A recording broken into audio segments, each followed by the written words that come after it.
নমস্কার বন্ধুরা, Sunday with Shashwati চ্যানেলে আমি শাশ্বতী আবারও একটা রবিবারের দুপুরে আপনাদের সকলকে স্বাগত জানাই। বন্ধুরা, অবশ্যই জানাবেন কিন্তু গল্প শুনে আমার গল্পের চ্যানেলটি কেমন লাগছে। আর আমার বন্ধুদের কাছে প্রথমেই একটা অনুরোধ করে রাখি, যদি আমার গল্প ভালো লাগে তাহলে প্লিজ আমার এই ছোট্ট চ্যানেলটিকে সাবস্ক্রাইব করে দেবেন। আজকে আমার গল্পের ঝুলিতে থাকছেন সত্যজিৎ রায়। আজকের গল্প সত্যজিৎ রায়ের লেখা সাধন বাবুর সন্দেহ। সাধন বাবু একদিন সন্ধ্যাবেলা কাজ থেকে বাড়ি ফিরে তার ঘরে ঢুকে দেখলেন মেঝেতে একটা বিঘৎখানেক লম্বা সরু গাছের ডাল পড়ে আছে। সাধনবাবু পিটপিটে স্বভাবের মানুষ। ঘরে যা সামান্য আসবাব আছে, খাট, আলমারি, আলনা, জলের কুঁজো রাখার টুল, তার কোনোটাতে এক কণা ধুলো তিনি বরদাস্ত করতে পারেন না। বিছানার চাদর, বালিশের ওয়ার, ফুলকারি করা টেবিল ক্লথ সবই তকতকে হওয়া চাই। এতে ধোপার খরচটা বাড়ে, কিন্তু সেটা সাধনবাবু গা করেন না। আজ ঘরে ঢুকেই গাছের ডাল দেখে তার নাক কুঁচকে গেল। পচা পচা! চাকর পচা মনিবের ডাকে এসে হাজির। বাবু ডাকছিলেন? কেন, তোর কি সন্দেহ হচ্ছে? না বাবু, তা হবে কেন? মেঝেতে গাছের ডাল পড়ে কেন? তা তো জানি না বাবু, কাক চড়ুইয়ে এনে ফেলেছে বোধহয়। কেন ফেলবে কেন? কাক চড়ুই তো ডাল আনবে বাসা বাঁধার জন্য, সে ডাল মাটিতে ফেলবে কেন? ঝাড়ু দেবার সময় লক্ষ্য করিসনি এটা, নাকি ঝাড়ুই দিসনি? ঝাড়ু আমি রোজই দিই বাবু, যখন দিই তখন তো এ ডাল ছিল না। ঠিক বলছিস? আগে হ্যাঁ বাবু। তাজ্জব ব্যাপার তো। পরদিন সকালে আপিস যাবার আগে একটা চড়ুইকে তার জানালায় বসতে দেখে সাধনবাবুর সন্দেহ হলো ইনি বাসা বাঁধার ফিকির খুঁজছেন। কিন্তু কোথায়? ঘরের মধ্যে জায়গা কোথায়? ঘুলঘুলিতে কি? তাই হবে। 3 তলা ফ্ল্যাট বাড়ির 7খানা ঘরের মধ্যে তার ঘরের দিকেই চড়ুইয়ের দৃষ্টি কেন? এই নিয়েও সাধনবাবুর মনে খটকা লাগলো। এমন কিছু আছে কি তার ঘরে যা পাখিদের অ্যাট্রাক্ট করতে পারে? অনেক ভেবে সাধনবাবুর সন্দেহ হলো এই যে ওই নতুন কবিরাজি তেলটা তিনি ব্যবহার করছেন, যেটা ওই দোতলার শখের কবিরাজ নীলমণিবাবুর মতে খুশকির মহৌষধ, সেটার উগ্র গন্ধই হয়তো পাখিদের টেনে আনছে। সেই সঙ্গে এমনও সন্দেহ হলো যে এটা হয়তো নীলমণিবাবুর ফিচলেমি। সাধনবাবুর ঘরটাকে একটা পক্ষী নিবাসে পরিণত করার মতলবে তিনি এই তেলের গুণগান করেছেন। আসলে 17-2 মির্জাপুর স্ট্রিটের এই ফ্ল্যাট বাড়ির সকলেই সাধনবাবুর সন্দেহ বাতিকের কথা জানেন এবং আড়ালে এই নিয়ে হাসি ঠাট্টাও করেন। তা আজ কি কি সন্দেহের উদয় হলো আপনার মনে? এ জাতীয় প্রশ্ন দিনের শেষে সাধনবাবুকে প্রায়ই শুনতে হয়। শুধু প্রশ্ন নয়, অন্যভাবেও তাকে নিয়ে লেক পুলিং চলে। একতলার নবেন্দু চাটুর্যের ঘরে সন্ধ্যায় 3 তাসের আড্ডা বসে। সাধনবাবু তাতে নিয়মিত যোগদান করেন। সেদিন যেতে নবেন্দুবাবু তাকে একটা দলা পাকানো কাগজ দেখিয়ে বললেন, দেখুন তো মশাই, এ থেকে কিছু সন্দেহ হয় কিনা, এটা জানলা দিয়ে ফেলে দিয়ে গেছে। আসলে কাগজটা নবেন্দুবাবুরই মেয়ে মিনির অঙ্কের খাতার একটা ছেঁড়া পাতা। সাধনবাবু কাগজটাকে খুলে সেটার দিকে কিছুক্ষণ এক দৃষ্টে চেয়ে থেকে বললেন, এটা তো সংখ্যা দিয়ে লেখা কোনো সাংকেতিক ভাষা মনে হচ্ছে। নবেন্দুবাবু কিছু না বলে চুপটি করে চেয়ে রইলেন সাধনবাবুর দিকে। কিন্তু এটার তো একটা মানে করা দরকার, বললেন সাধনবাবু। ধরুন এটা যদি কোনো হুমকি হয় তাহলে? সংকেতের পাঠোদ্ধার হয়নি অবশ্য, কিন্তু সেটা বড় কথা নয়। কথা হলো এই কাগজের দলা থেকে সাধনবাবুর সন্দেহ কোন কোন দিকে যেতে পারে সেইটে দেখা। সাধনবাবু বিশ্বাস করেন যে গোটা কলকাতা শহরটাই হলো ঠক, জুয়াচোর, ফন্দিবাজ আর মিথ্যেবাদের ডিপো। কারোর ওপর ভরসা নেই, কাউকে বিশ্বাস করা চলে না। এই অবস্থায় একমাত্র সন্দেহই মানুষকে সামলে চলতে সাহায্য করতে পারে। এই সাধনবাবুই একদিন আপিস থেকে এসে ঘরে ঢুকে তার টেবিলের ওপর একটা বেশ বড় চারচৌকো কাগজের মোড়ক দেখতে পেলেন। তার প্রথমেই সন্দেহ হলো সেটা ভুল করে তার ঘরে চলে এসেছে। এ হেন মোড়ক তাকে কে পাঠাবে? তিনি তো এমন কোনো পার্সেল প্রত্যাশা করেননি। কাছে গিয়ে যখন দেখলেন যে মোড়কের উপর তার নাম নেই, তখন সন্দেহটা আরো পাকা হলো। এটাকে এনে কে রাখলো রে? চাকর পচাকে ডেকে জিজ্ঞেস করলেন সাধনবাবু। আগে একজন লোক ধনঞ্জয়ের হাতে দিয়ে গেছে দুপুরে এসে, আপনার নাম করে বলেছে আপনারই জিনিস। ধনঞ্জয় হলো একতলার ষোড়শী বাবুর চাকর। কি আছে এতে? কে পাঠিয়েছে সেসব কিছু বলেছে? আগে তা তো বলেনি। বোঝো। সাধনবাবু কাঁধের চাদরটা আলনায় রেখে খাটে বসলেন। রীতিমতো বড় মোড়ক, প্রায় একটা 5 নম্বর ফুটবল ঢুকে যায় ভেতরে। অথচ কে পাঠিয়েছে জানার কোনো উপায় নেই। সাধনবাবু খাট থেকে উঠে এগিয়ে গিয়ে মোড়কটা হাতে তুললেন।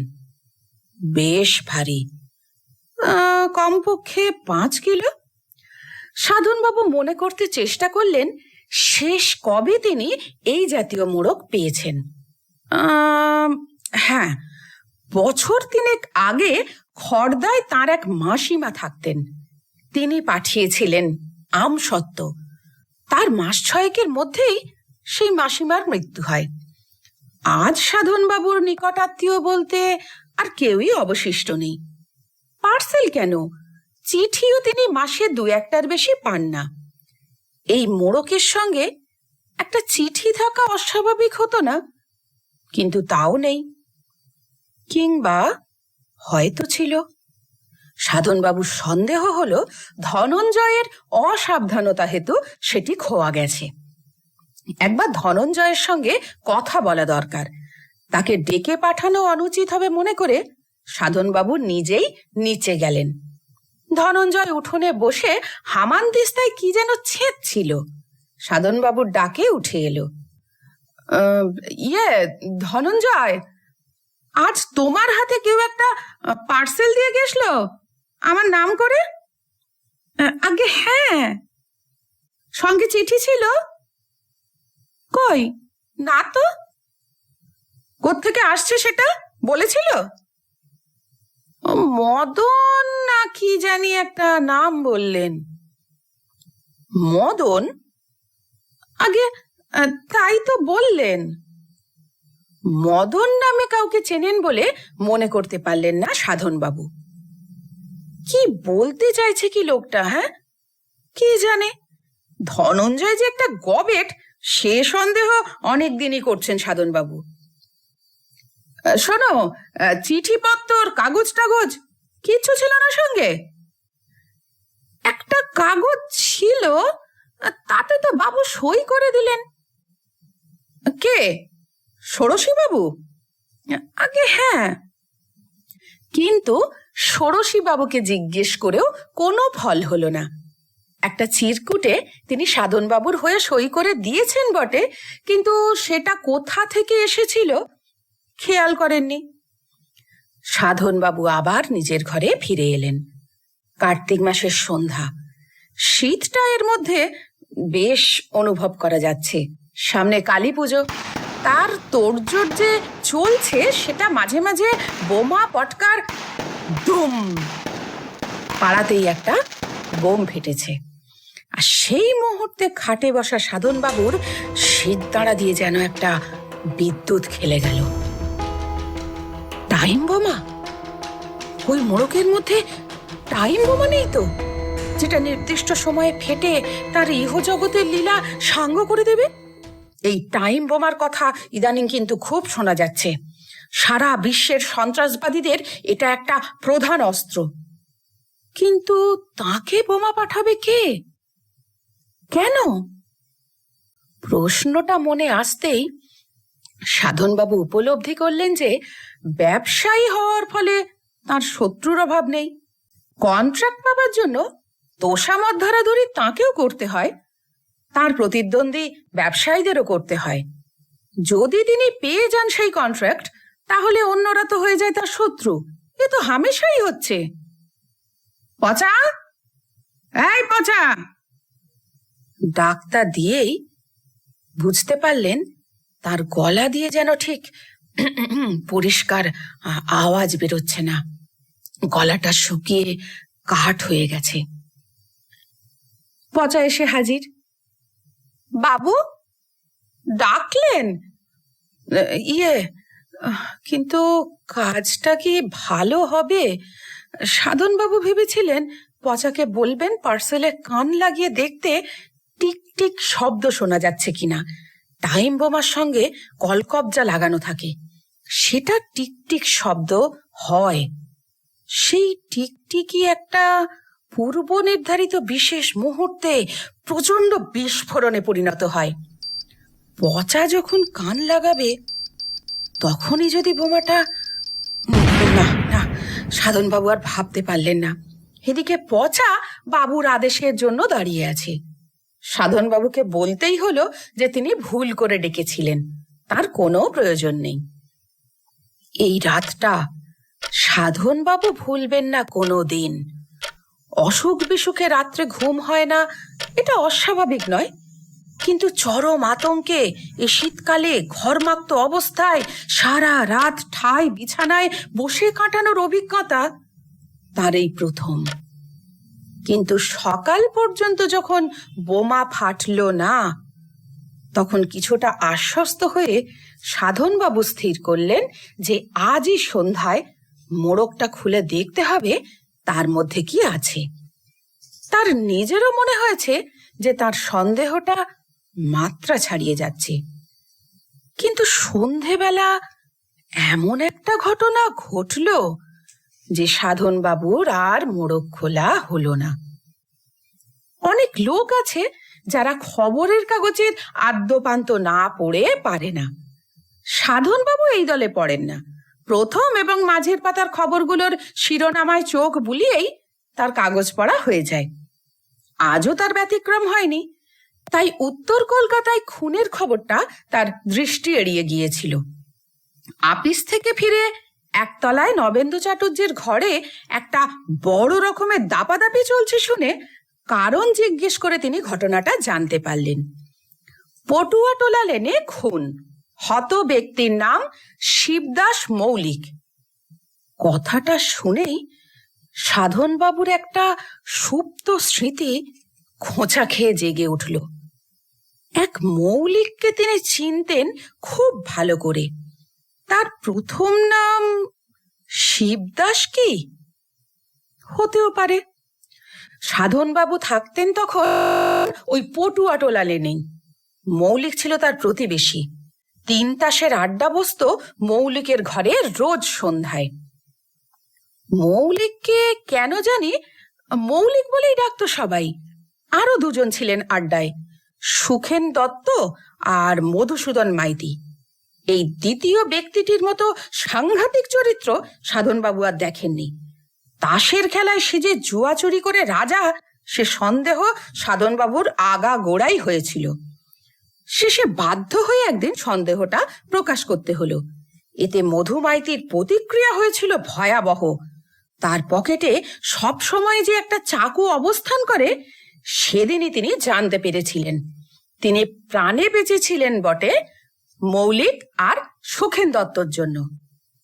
ব্যবসায় উন্নতির পর সাধনবাবু পটুয়াটোলা লেনের খোলার ঘর ছেড়ে চলে আসেন মির্জাপুর স্ট্রিটের এই ফ্ল্যাটে। আর সেই থেকেই মৌলিক অ্যান্ড কোম্পানির সঙ্গে তার যোগাযোগ বিচ্ছিন্ন হয়ে যায়। তাসের নেশাটা তিনি ছাড়তে পারেননি, আর সেই সঙ্গে তার সন্দেহ বাতিকটাও। কিন্তু অন্য দিক দিয়ে পরিবর্তন হয়েছিল বিস্তর। পোশাকে পারিপাট্য, বিড়ি ছেড়ে উইলস সিগারেট ধরা, নিলামের দোকান থেকে মাঝে মাঝেই শখের জিনিসপত্র কিনে এনে ঘর সাজানো, পেন্টিং, ফুলদানি, বাহারের অ্যাস্ট্রে, এ সবই গত 5-7 বছরের ঘটনা। এই খুনের ঘটনায় শিবদাস মৌলিক যদি সেই মৌলিক হন, তাহলে খুনি যে মধু মাইতি, এ বিষয়ে সাধনবাবুর কোনো সন্দেহই নেই। খুনটা হলো কিভাবে? সাধনবাবু জিজ্ঞেস করলেন। নৃশংস, বললেন নবেন্দু চাটুর্যে। লাশ শনাক্ত করার কোনো উপায় ছিল না। পকেট থেকে একটা ডায়েরি পেয়ে নাম জানা গেছে। কেন কেন শনাক্ত করার উপায় ছিল না কেন? ধর আছে, মুড়ো নেই, শনাক্ত করবে কি করে? মুড়ো নেই মানে? মুন্ডু ঘ্যাচাং। জোড়া হাত মাথার ওপর তুলে আবার ঝটিতি নামিয়ে এনে খাঁড়ার কোপের অভিনয় করে বুঝিয়ে দিলেন নবেন্দু চাটুর্যে। খুনি যে কোথায় সরিয়ে রেখেছে মুন্ডু, সেটা এখনো জানা যায়নি। তাহলে খুনি কে, সেটা জানা গেছে? আরে 3 তাসের বৈঠক বসতো এই মৌলিকের ঘরে, তাদেরই একজন বলে সন্দেহ করছে পুলিশ। সিঁড়ি দিয়ে 3 তলায় উঠতে উঠতে সাধনবাবু অনুভব করলেন যে তার মাথাটা ঝিমঝিম করছে। সেদিনের ঘটনা চোখের সামনে জল জ্যান্ত দেখতে পাচ্ছেন যেন তিনি, যেদিন তিনি মধু মাইতিকে জোচ্চুরির অপবাদ দিয়েছিলেন। চাকুর আক্রমণ থেকে তিনি রেহাই পেয়েছিলেন ঠিকই, কিন্তু তার বেশ কিছুক্ষণ পর অবধি মধু মাইতির দৃষ্টি তার উপর অগ্নিবর্ষণ করেছিল, সেটা মনে আছে। আর মনে আছে মধুর একটি উক্তি, আমায় চেনো না তুমি সাধন মজুমদার, আজ পার পেয়ে গেলে, কিন্তু এর বদলা আমি নেব, সে আজই হোক আর 10 বছর পরেই হোক। রক্ত জল করা শাসানি। সাধনবাবু ভেবেছিলেন পটুয়াটোলা লেন থেকে পালিয়ে বেঁচেছেন, কিন্তু কিন্তু ওই মোড়কটা যদি মধু মাইতি দিয়ে গিয়ে থাকে। মদন, ধনঞ্জয় বলেছিল মদন। ধনঞ্জয় যে কানে খাটো, সে বিষয়ে তো কোনো সন্দেহ নেই। মধু আর মদনে খুব বেশি পার্থক্য আছে কি? মোটেই না। মধু অথবা মধুর লোকই রেখে গেছে ওই পার্সেল, আর সেটা যাতে সত্যিই তার হাতে পৌঁছায় তাই চিরকুটে সই করিয়ে নিয়েছে। ওই মোড়কের ভিতরে রয়েছে শিবদাস মৌলিকের মাথা। এই সন্দেহ সিঁড়ির মাথা থেকে তার ঘরের দরজার দূরত্বটুকু পেরোবার মধ্যে দৃঢ়ভাবে সাধনবাবুর মনে গেঁথে গেল। দরজা থেকেই দেখা যায় টেবিলের ওপর ফুলদানিটার পাশে রাখা মোড়কটাকে। মোড়কের ওজন এবং আয়তন দুই এখন স্পষ্টভাবে জানিয়ে দিচ্ছে কি আছে তার ভেতরে। বাবু দোরগোড়ায় এসে থেমে গেছেন দেখে পচা কিঞ্চিৎ বিস্মিত হয়ে দাঁড়িয়ে ব্যাপারটা দেখছিল। সাধনবাবু প্রচন্ড মনের জোর প্রয়োগ করে বিহ্বল ভাবটা কাটিয়ে চাকরকে চা আনতে বললেন। আর শোন, আজ কেউ এসেছিল? আমার খোঁজ করতে? কই, না তো বাবু। সাধন বাবু অবশ্য সন্দেহ করছিলেন পুলিশ হয়তো এরই মধ্যে হানা দিয়ে গেছে। তার ঘরে খুন হওয়া ব্যক্তির মুন্ডু পেলে তার যে কি দশা হবে সেটা ভাবতে তার আরেক দফা ঘাম ছুটে গেল। গরম চাটা পেটে পড়তে সামান্য যেন বল ফিরে এলো মনে। যাক, অন্তত টাইম বোমা তো নয়। কিন্তু এও ঠিক করলেন যে এই মুন্ডু সমেত মোড়কটিকে সামনে রেখে যদি তাকে সারা রাত জেগে বসে থাকতে হয় তাহলে তো তিনি পাগল হয়ে যাবেন। ঘুমের বড়িতে ঘুম হলো ঠিকই, কিন্তু দুঃস্বপ্ন থেকে রেহাই পাওয়া গেল না। একবার দেখলেন মুন্ডুহীন মৌলিকের সঙ্গে বসে 3 তাস খেলছেন তিনি। আরেকবার দেখলেন মৌলিকের ধড়বিহীন মুন্ডু তাকে এসে বলছে, দাদা, ওই বাক্সে প্রাণ হাঁপিয়ে উঠছে, দয়া করে মুক্তি দিন আমায়। বড়ি খাওয়া সত্ত্বেও চিরকালের অভ্যাস মতো 5:30টায় ঘুম ভেঙে গেল সাধন বাবুর। হয়তো ব্রাহ্ম মুহূর্তের গুণেই সংকট মোচনের একটা উপায় সাধন বাবুর মনে উদিত হলো।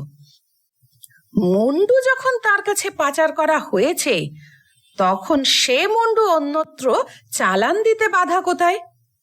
তার ঘর থেকে জিনিসটাকে বিদায় করতে পারলেই তো নিশ্চিন্তেই। ভোর থাকতে থাকতেই অন্য কাজ সারার আগে বাজারের থলিতে মোড়কটাকে ভরে নিয়ে সাধন বাবু বেরিয়ে পড়লেন। প্যাকিংটা ভালোই হয়েছে বলতে হবে, কারণ ভিতরে রক্ত চুঁইয়ে থাকলেও তার বিন্দু মাত্র বাক্স ভেদ করে বাইরের কাগজে ছোপ ফেলেনি। বাসে উঠে কালীঘাট পৌঁছতে লাগলো 25 মিনিট। তারপর পায়ে হেঁটে আদিগঙ্গায় পৌঁছে একটা অপেক্ষাকৃত নিরিবিলি জায়গা বেছে নিয়ে হাতের মোড়কটাকে সবেগে ছুঁড়ে ফেললেন নদীর মাঝখানে। ছপাত, ডুবুস। মোড়ক নিশ্চিহ্ন, সাধন বাবুও নিশ্চিন্ত। বাড়ি ফিরতে লাগলো 35 মিনিট। সদর দরজা দিয়ে যখন ঢুকছেন তিনি তখন ষোড়শী বাবুর দেয়াল ঘড়িতে ঢং ঢং করে 7টা বাজছে। আর সেই ঘড়ির শব্দ শুনেই সাধন বাবু মুহূর্তে চোখে অন্ধকার দেখলেন। একটা কথা হঠাৎ মনে পড়ে গেছে তার। কদিন থেকেই বারবার সন্দেহ হয়েছে তিনি যেন কি একটা ভুলে যাচ্ছেন। 50 মিনিটের পর এই জিনিসটা হয়। এ কথা নীলমণি বাবুকে বলতে তিনি নিয়মিত ব্রাহ্মী শাক খেতে বলেছিলেন। আজ আধ ঘন্টা আগে বেরিয়ে পড়তেই হলো সাধন বাবুকে, কারণ যাবার পথে একটা কাজ সেরে যেতে হবে। রাসেল স্ট্রিটের নিলামের দোকান মডার্ন এক্সচেঞ্জে ঢুকতেই এক গাল হেসে এগিয়ে এলেন মালিক তুলসী বাবু। তা টেবিল ক্লকটা চলছে তো? ওটা পাঠিয়েছিলেন আপনি? বারে, আমি তো বলেছিলাম পাঠিয়ে দেব, সেটা পৌঁছয়নি আপনার হাতে? হ্যাঁ, মানে আরে আপনি 500 টাকা আগাম দিয়ে গেলেন, এত পছন্দ আপনার। আপনি পুরানো খদ্দের, কথা দিয়ে কথা রাখবো না। হ্যাঁ হ্যাঁ হ্যাঁ, তা তো বটেই।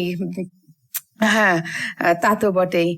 দেখবেন ফার্স্ট ক্লাস টাইম রাখবে ও ঘড়ি।